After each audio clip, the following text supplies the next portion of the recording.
जय हिंद प्यारे बच्चों, आप सभी का स्वागत है हमारे YouTube चैनल इंग्लिश विजार्ड में। मेरा नाम है आदित्य धनराज।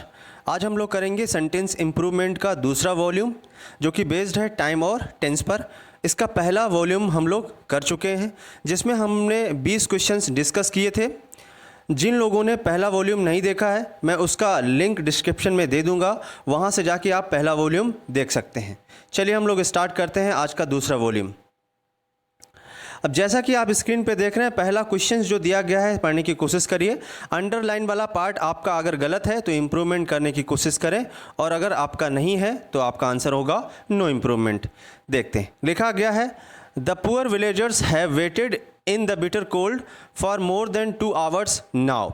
अब देखिए यहाँ पर सबसे इम्पॉर्टेंट हिंट क्या है, फॉर दिया गया है और नाउ दिया गया है। सिंस और फॉर का जो सेंटेंस होता है वो परफेक्ट कंटिन्यूअस में यूज़ किया जाता है, या कहें परफेक्ट में भी यूज़ कर सकते हैं, लेकिन यहाँ पर नाउ का यूज़ किया गया है जो कि अभी भी काम चल रहा है। तो यहाँ पर हैव वेटेड लिखा गया है, ये चुका है में है, होना चाहिए रहा रही में। तो हमारा जो ऑप्शन होगा वो होना चाहिए किसका, सी वाला ऑप्शन सही होगा, क्योंकि हैव बीन वेटिंग होना चाहिए, ना कि हैव वेटेड, क्योंकि अभी भी है। चलिए नेक्स्ट दूसरा क्वेश्चन देखते हैं। लिखा गया है he is solve any sum so फार। अब सो फार सबसे इंपॉर्टेंट है। देखिए टाइम एंड टेंस में सबसे इंपॉर्टेंट है टाइम। टाइम को देख के ही टेंस को हम चेंज कर सकते हैं। सो फार का यूज़ हम करते हैं परफेक्ट सेंटेंसेस में, समझ पा रहे ना। तो अब जबकि अंडरलाइन वाले पार्ट में देख रहे हैं कि दिया गया है इज़ सॉल्व, गलत हो गया। अब ही के साथ आता है हैज़, और हैव तो आएगा नहीं, इसलिए बी ऑप्शन नहीं होगा आपका। उसके बाद में इंप्रूवमेंट तो करना पड़ेगा, तो इसलिए आपका आंसर होगा क्या, ए वाला, he has not solved any sum so far. चलिए अभी हम लोग आगे बढ़ते हैं। थर्ड नंबर क्वेश्चन दिया गया है, लिखा है आई, इस पे कॉमा लगाया है, हु इज़ योर फ्रेंड, फिर से कॉमा लगाया, उसके बाद में लिखा है विल हेल्प यू। अब देखिए आई के बाद में हमने रिलेटिव प्रोनाउन हु लिया। अब हु के बाद में जो आपका इज़ दिया गया है ये हु के अनुसार नहीं आएगा, क्योंकि पैरेंथेसिस ब्रैकेट जो है वो हु जो किसके लिए आया, आई के लिए आया, और आई के साथ हम इज़ नहीं लगाते, क्या लगाते हैं, एम लगाते हैं, ये ध्यान रखिएगा। और पैरेंथेसिस ब्रैकेट में खासकर ऐसा होता है। तो आप ऑप्शन देखिए इसमें क्या दिया गया है, पहले ऑप्शन नहीं होगा, दूसरे ऑप्शन में दिया गया है एम, तो आंसर हमारा कौन सा होगा, बी वाला आंसर होगा। ठीक है, बी वाला आंसर। चलिए नेक्स्ट फोर्थ नंबर देखने की कोशिश करेंगे।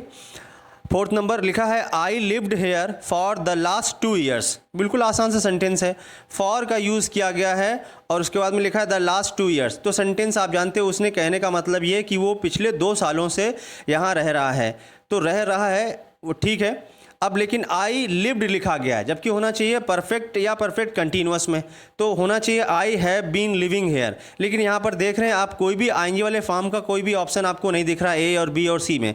जब ऐसा हो तो आप करेंगे क्या कि आप परफेक्ट कंटिन्यूअस के एक सेंटेंस पीछे चले जाएंगे, मतलब परफेक्ट में, क्योंकि ऐसा नॉन प्रोग्रेसिव में होता है। जब किसी भी आईएनजी वाले फॉर्म का किसी वर्ब का आईएनजी वाला फॉर्म नहीं बनता है तो हम लोग एक सेंटेंस पीछे इंप्रूवमेंट कर देते हैं, तो आप परफेक्ट में कर दीजिए। तो आई के साथ आता है हैव और उसके बाद में लिव्ड लिखेंगे और हेयर लिखेंगे। अब बात आती है सिंस लगाएंगे या फॉर लगाएंगे। तो सिंस और फॉर यहाँ पर लास्ट 2 ईयर्स की बात कर रहा है, तो ये निश्चित नहीं है, इसलिए हमारा आंसर कौन सा होगा, सी वाला, फॉर लगाएंगे। चलिए नेक्स्ट फिफ्थ नंबर क्वेश्चन करने की कोशिश करिए। दिया है a pair of slippers is cheap nowadays. अब अंडरलाइन वाले पार्ट में स्लीपर्स के बाद में इज दिया है। अब अगर ऐसा सोच रहे होंगे स्लीपर के साथ आर आना चाहिए, तो ऐसा नहीं है। देखिए जब कोई सेंटेंस आपका स्टार्ट हो और सेंटेंस के स्टार्टिंग का जो पहला प्रीपोजिशन है उसके बाद में आने वाला नाउन या प्रोनाउन कभी मेन सब्जेक्ट में कंसीडर नहीं किया जाता, तो इसलिए आपका मेन सब्जेक्ट बचा कितना, आ पेयर। आ पेयर सिंगुलर है तो वर्ब कैसा होगा, सिंगुलर, जो कि इस दिया गया है। तो इस सेंटेंस में आपका आंसर होगा क्या, नो इम्प्रूवमेंट। ओके नेक्स्ट 6 नंबर क्वेश्चन करने की कोशिश करिए। दिया गया है it is time they went home. अब देखिए जब कोई sentence it is time, it is high time, it is long time, इस तरह के स्टार्ट होते हैं, तो उसके बाद अगर टू आता है तो वर्ब का फर्स्ट फॉर्म यूज़ करते हैं, और अगर इनके सभी के बाद में सब्जेक्ट आ जाए तो वर्ब का सेकेंड फॉर्म यूज़ करते हैं। जैसा कि दिया गया है दे, सब्जेक्ट है तो सेकेंड फॉर्म यूज़ करेंगे, और सेकेंड फॉर्म दिया भी अंडरलाइन में क्या, वेंट। सेंटेंस आपका पूरी तरीके से सही है, तो इसका भी आंसर जो होगा वो होगा आपका नो इम्प्रूवमेंट। चलिए अब 7th नंबर क्वेश्चन करने की कोशिश करते हैं। दिया गया है she told me she has a headache. अब पहला वाला क्लाउज देखिए टोल्ड में दिया गया, टोल्ड जो कि पास्ट है तो आगे वाला सेंटेंस भी पास्ट में होना चाहिए। तो जो जहाँ पर आपको हैज़ दिख रहा है अंडरलाइन वो होना चाहिए हैड। तो आंसर आपका क्या होगा? ए नंबर आंसर है, बिल्कुल आसान इसका, क्योंकि पहला क्लाउज पास्ट में है तो बाद वाला भी क्लाउज पास्ट में होना चाहिए। चलिए हम लोग 8 नंबर क्वेश्चन की ओर बढ़ते हैं, देखने की कोशिश करो। लिखा है my uncle and mentor are helping me. ये क्वेश्चन आपके एग्जाम का बहुत ही फेवरेट है। देखिए यहाँ पर आप देख रहे हैं माई जो दिया गया है, माई के बाद में अंकल और मेंटोर दो एंड से जोड़े गए हैं शब्द हैं जो कि दो नाउन हैं। अगर दो नाउन्स को एक ही पजेसिव क्वालिफाई करे, मतलब उसने कहा मेरे अंकल और मेंटर, तो मतलब यहाँ पर ये है कि उसके जो अंकल हैं वही उसके मेंटर भी हैं, मतलब टीचर भी हैं। तो जब कोई भी पजेसिव फॉर्म दो नाउन को क्वालिफाई करे तो वो एक ही को दर्शाता है, ये कह सकते हैं। और अलग अलग अगर पजेसिव फॉर्म यूज़ कर रहे हो तब फिर वो आदमी अलग अलग हो जाते हैं, इसलिए ये सिंगुलर रहेगा। तो यहाँ पर आर दिया गया है ना, उस जगह पर क्या होगा? इज़ होगा। तो आप देख लीजिए ऑप्शन आपका क्या होगा? पहला वाला ए, मेंटर इज़ हेल्पिंग मी। बहुत अच्छा क्वेश्चन था ये। चलिए नेक्स्ट क्वेश्चन 9 नंबर दिया गया है। लिखा है many a pilgrim were hurt during the festival. Last time वाले जो हमारा जो लेक्चर था वॉल्यूम 1 उसमें मैंने ये क्वेश्चन बताया था, मैनी आ और मैनी एन के बाद में जो नाउन होता है वो हमेशा सिंगुलर होता है। तो ठीक है सिंगुलर है तो वर भी तो सिंगुलर आएगा। तो जो वर दिया गया है ये आपका गलत है, आपका आंसर होना चाहिए वॉज में। तो आंसर हमारा क्या होगा? बी।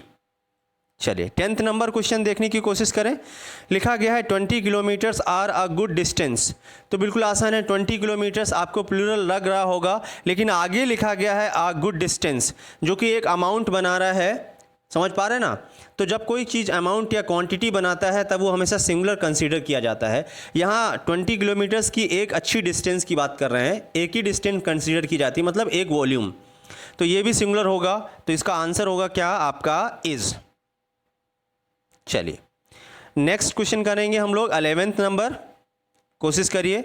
लिखा गया she returned the computer after she noticed it was damaged. तो देखिए अब she returned the computer after she noticed, पहले उसने नोटिस किया, तो जब उसने नोटिस किया ये सेंटेंस हेड में होना चाहिए। कोई बात नहीं है तो वहाँ पर हम लोग इम्प्रूवमेंट कर भी नहीं सकते क्योंकि वहाँ तक अंडरलाइन नहीं है, क्योंकि आफ्टर के बाद हमेशा हेड का यूज़ होना चाहिए और उससे पहले होना चाहिए सेकेंड फॉर्म का जो कि दिया गया है। इसका मतलब इस सेंटेंस में कोई इम्प्रूवमेंट नहीं होगा, तो इसका आंसर हो गया आपका नो इम्प्रूवमेंट। उसके बाद में 12 नंबर क्वेश्चन देखिए। लिखा है my father is suffering from diabetes for the past, लिखा है 3 ईयर्स। तो फॉर और सिंस वाले सेंटेंस जो होते हैं वो परफेक्ट कंटिन्यूअस में होते हैं, ना कि सिंपल कंटिन्यूअस में, जबकि यहाँ पर इज सफरिंग दिया है, होना चाहिए हैज़ या है वाला पॉइंट। तो माई फादर के लिए क्या आएगा? हैज़, और आंसर हो गया आपका बी।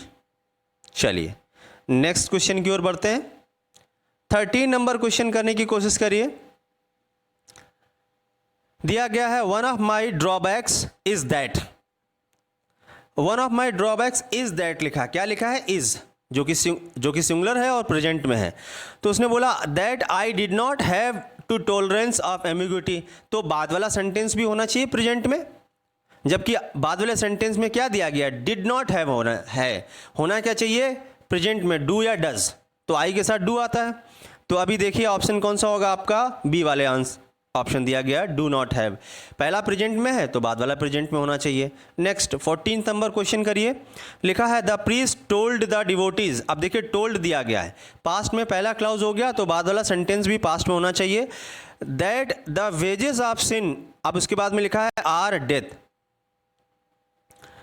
प्रीस्ट ने बताया था कि डिवोटीज को that the wages of sin. अब देखिए यहाँ पर वेजेस की बात कर रहे हैं, तो वेजेस जो है आपका वो एक तरह का, यहाँ पर मजदूरी की बात नहीं कर रहे हैं, यहाँ पर उसका खामियाजे की बात कर रहे हैं।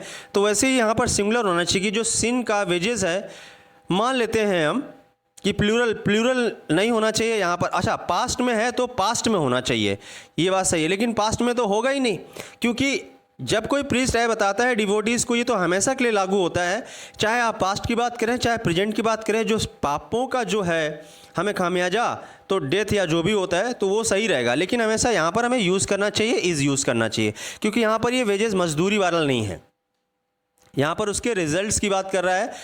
चलिए नेक्स्ट हमारा 15 नंबर क्वेश्चन देखिए, लिखा गया है द टीचर आस्क्ड हिम। अब देखिए आस्क लिखा है, सेंटेंस पास्ट में है, और him where did he live लिखा गया है। अब देखिए ये अच्छा हमारा क्वेश्चन है। देखिए इसमें क्या सबसे लास्ट में देखो, क्या आपको लिव के बाद में फुल स्टॉप लगा मिला? फुल स्टॉप जब लगा है, क्वेश्चन मार्क तो लगा नहीं है, लेकिन स्टाइल क्वेश्चन मार्क का डिड पहले दिया, फिर ही दिया, फिर लिव दिया, जो कि गलत है। तो वेयर के बाद में सब्जेक्ट पहले डालिए, क्योंकि फुल स्टॉप लगा है, ना कि क्वेश्चन मार्क।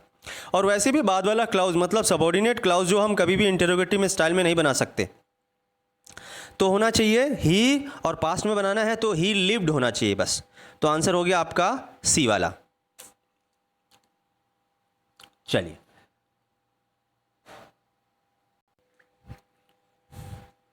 चलिए अब हम लोग देखेंगे 16 नंबर क्वेश्चन क्या कहता है।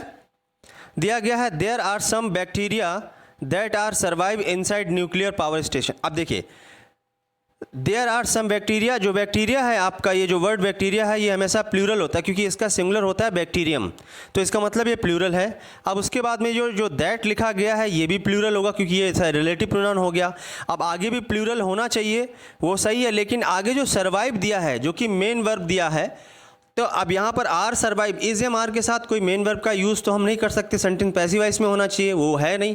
तो यहाँ पर हम लोग यूज़ करेंगे कोई एक हेल्पिंग वर्ब जो कि मेन वर्ब को क्वालिफाई करती हो। तो यहाँ पर हैव का यूज़ करोगे तो थर्ड फॉर्म चाहिए, वर्ब का यूज़ होगा नहीं, तो आंसर हमारा क्या होगा, कैन का यूज़ कर सकते हैं। और कैन वैसे भी हम एबिलिटी के लिए यूज़ करते हैं। तो there are some bacteria that can survive inside nuclear power stations. Okay आप समझ गए होंगे। नेक्स्ट 17 नंबर क्वेश्चन है, लिखा गया है where have you first met your husband, question mark है। तो क्वेश्चन मार्क जब दिया गया है तो where have you first met your husband, तो अब यहाँ पर हैव की बात कर रहे हैं, हैव यू फर्स्ट मेट। अब ये कि सेंटेंस पास्ट में होना चाहिए, did you first met, did you first meet, या हैड यू फर्स्ट, नहीं। तो यहाँ पर जो सेंटेंस है पास्ट में होना चाहिए, और पास्ट के लिए हम लोग हेल्पिंग क्या यूज़ करते हैं, क्वेश्चन मार्क में डिड यूज़ करते हैं, और डिड के बाद सब्जेक्ट आएगा, और फिर फर्स्ट, और डिड के बाद वर्ब का फर्स्ट फॉर्म आएगा जो कि मीट होना चाहिए। तो इसलिए आंसर आपका होना चाहिए सी वाला। और पहला अगर ऑप्शन देखेंगे सर कि had you meet first met लिखा, तो ये परफेक्ट में नहीं, सीधा ये सिंपल पास्ट में बनता है, और डिड यू के बाद में मेट यूज़ करोगे जो कि गलत हो जाएगा, इसलिए आंसर आपका सी होगा। चलिए नेक्स्ट क्वेश्चन देखने की कोशिश करते हैं। क्वेश्चन नंबर दिया है 18th, can you be able to please tone down your excitement. Last time वाले वॉल्यूम में मैं बताया था आप जब कैन और कुड का यूज़ करते हैं तो उसके साथ एबल टू का यूज़ नहीं कर सकते, जो कि सुपरफ्लस कर देता है सेंटेंस को। आप देख रहे हैं can you be able to दिया गया, अब या तो फिर एबल टू का यूज़ कर सकते हो या फिर कैन या कुड का यूज़ कर सकते हो। ऑप्शंस की तरफ देखते हैं, लिखा गया पहला option can you please be able to. अब देखिए पहला तो ऑप्शन होगा नहीं क्योंकि दोनों ही कंटेंट दिए गए। दूसरा है are you able to please, हाँ या तो आर में यूज़ कर लो या फिर कैन में यूज़ कर लो। सी वाला दिया गया can you please tone down, तो यहाँ पर दो ऑप्शंस आपको एक जैसे नज़र आ रहे हैं, आर वाला भी और कैन वाला, दोनों ही सही है। लेकिन इसका बेसिक हम लोग कभी नहीं छोड़ते हैं, कैन में है तो कैन वाला पहले प्रेफर करेंगे, कैन का ऑप्शन ना होता तब हम आर पर जाते हैं, ये हमेशा ध्यान रखेंगे। तो आपका आंसर होगा कौन सा, सी वाला। 19 नंबर क्वेश्चन देखते हैं, लिखा गया Mankind does not know this. तो मैनकाइंड डज नॉट, तो मैनकाइंड तो सिंगुलर होता है, अब डज तो सही लग रहा है, डू होगा नहीं, हैड का यूज़ करोगे तो ये फिर नोन होना चाहिए जो कि दिया गया है। नो मतलब क्या, डू नहीं होगा, हैड नहीं होगा, इज़ का यूज़ नहीं कर सकते क्योंकि हेल्पिंग वर्ब चाहिए। इज़ नॉट, नो का मतलब इज़ नॉट या तो फिर नोन होना चाहिए। तो आपका सेंटेंस पहले से ही सही है, सेंटेंस का आंसर क्या होगा, नो इम्प्रूवमेंट। चलिए अभी नेक्स्ट क्वेश्चन क्या करते हैं, 19 नंबर हो गया। अब हमारा लास्ट क्वेश्चन बचा है आज का 20 नंबर, कोशिश करिए। लिखा गया है I am very much interested in your story. तो I am very much interested, देखिए इंटरेस्टेड जो दिया गया है वो पास्ट का पार्टिसिपल है, पास्ट के पार्टिसिपल को मच क्वालिफाई करता है, और मच को और भी क्वालिफाई कराना है तो आप वेरी से क्वालिफाई करवा सकते हैं। इसका मतलब ये सेंटेंस आपका सही है। हैव बीन वेरी इंटरेस्टेड नहीं होगा, इसमें हैव बीन से मतलब नहीं है। एम आई के साथ एम मच मोर इंटरेस्टेड लिखा गया है, नहीं नहीं नहीं, ये ज़रूरी नहीं है मोर का यूज़ करें क्योंकि कंपैरिजन नहीं हो रहा है, तो आपका अब बदलने की ज़रूरत नहीं। आई am very interesting in your story, तो इंटरेस्टेड की बात कर रहा है, तो आंसर आपका सही है, पहले से आंसर होना चाहिए आपका नो इम्प्रूवमेंट। तो हम लोग ने दूसरे वॉल्यूम में भी 20 क्वेश्चन किए। चलिए ठीक है, आज के लिए इतना ही। वीडियो कैसा लगा आप कमेंट करके बताइए, और लाइक भी करिए, मेरे चैनल को सब्सक्राइब करिए। वीडियो देखने और सुनने के लिए बहुत बहुत धन्यवाद।